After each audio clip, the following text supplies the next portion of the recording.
Hey, I'm going to make a video today about the idea of divine embodiment and mystical union.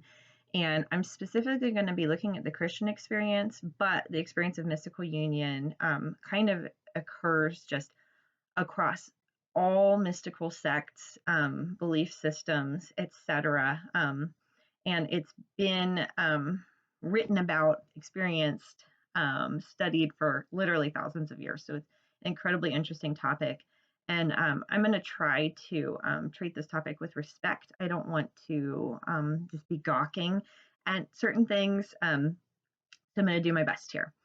Um, Through the Christian lens, there's an invitation to union with the divine, specifically through the joining of Eros and Agape.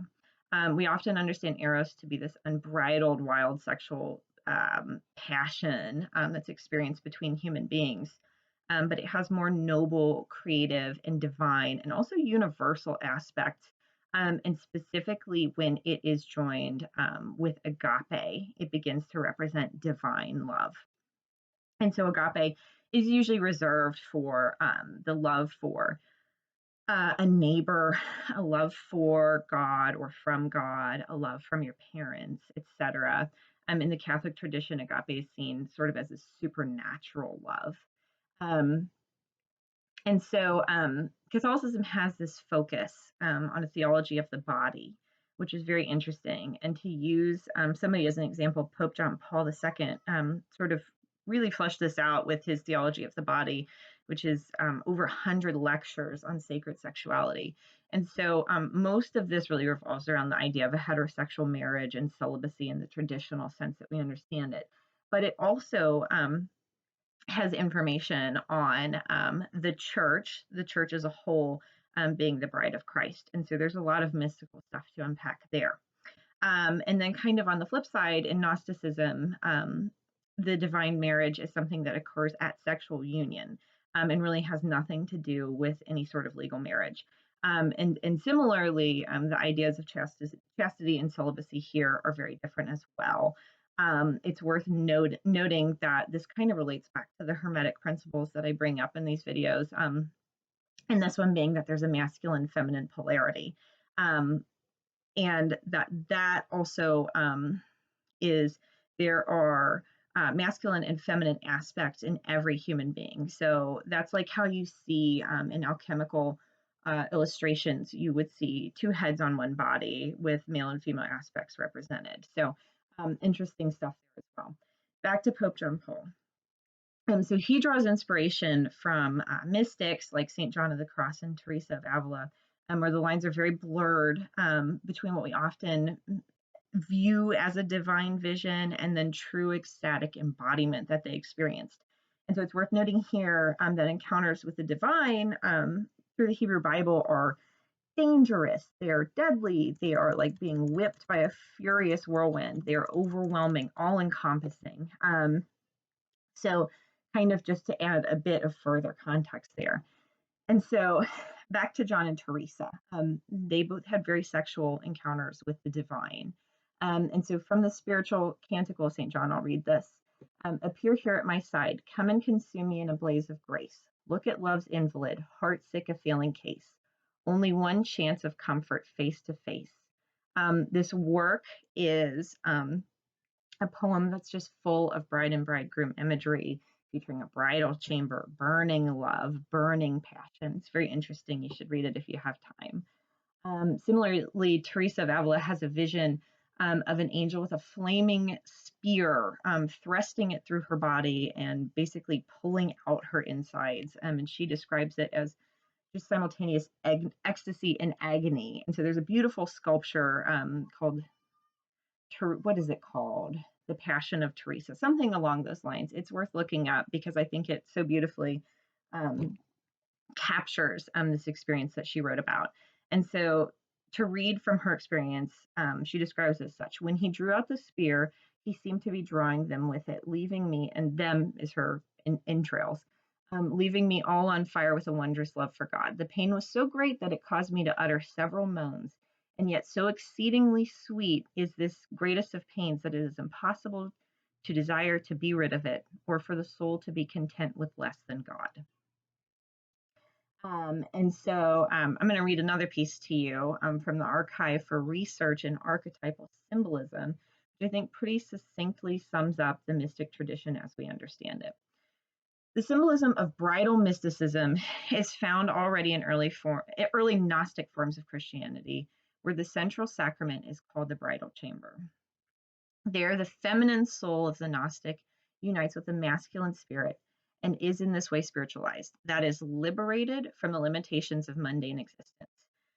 So, related symbolism is found as well in the writings of the early Christian mystic Origen and the Neoplatonic mystic Plotinus.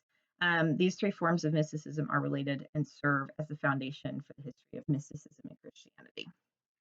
So that's a bit of important context as well. And so it's worth noting here that the soul, especially in Gnostic ideology, is always perceived as feminine, no matter the body, no matter the sex, specifically as it joins with the masculine spirit. So God is always depicted as masculine. The spirit is masculine. And so this harkens back to the Hermetic principles that I mentioned earlier, 2 and 1. And so, kind of in using these as examples, and there's tons of examples to look at here, but just those couple of examples, it's so interesting to see how in the greater Christian tradition, we invite the divine or Christ to dwell within us.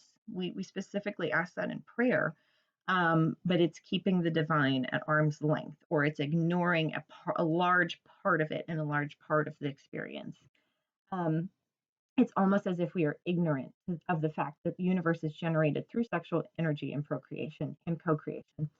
Throughout the Bible, we find the invitation extended to us to co-create with the divine through Genesis, Proverbs, etc. We see it over and over again. Primordial man is literally created to be the tender and shepherd of creation. And this is found across many creation stories in antiquity. It's not unique in any way to the Hebrew Bible. And so kind of in thinking about that and in thinking about this sexual energy permeating really the entire universe, we can look at the idea of Spinoza's God, which sums up that all of natural and physical laws create the divine, this creator. And so it's not necessarily an entity or a person, a creature, a thing. It is the sum of all. And so we could make the argument here that the universal current of sexual energy could be God, but I'll explore that at another time. I'd also like to point out that with mainstream Christianity, interacting with the divine, especially Christ, may seem in this manner to be heretical, but there's really a long-held tradition here of the veneration of Christ as mother, milk giver, and celebrating the feminine aspects of Christ and of the divine as well. This can especially be seen with the medieval veneration of Christ's side wound, which is often depicted quite like a vagina through the Middle Ages. I touched on this in another video, but Bernard of Clairvaux interprets the Song of Songs, the book in the Bible, really as an invitation to kiss Christ on the mouth, and that leads to divine union. And so, again, think the church being the bride of Christ.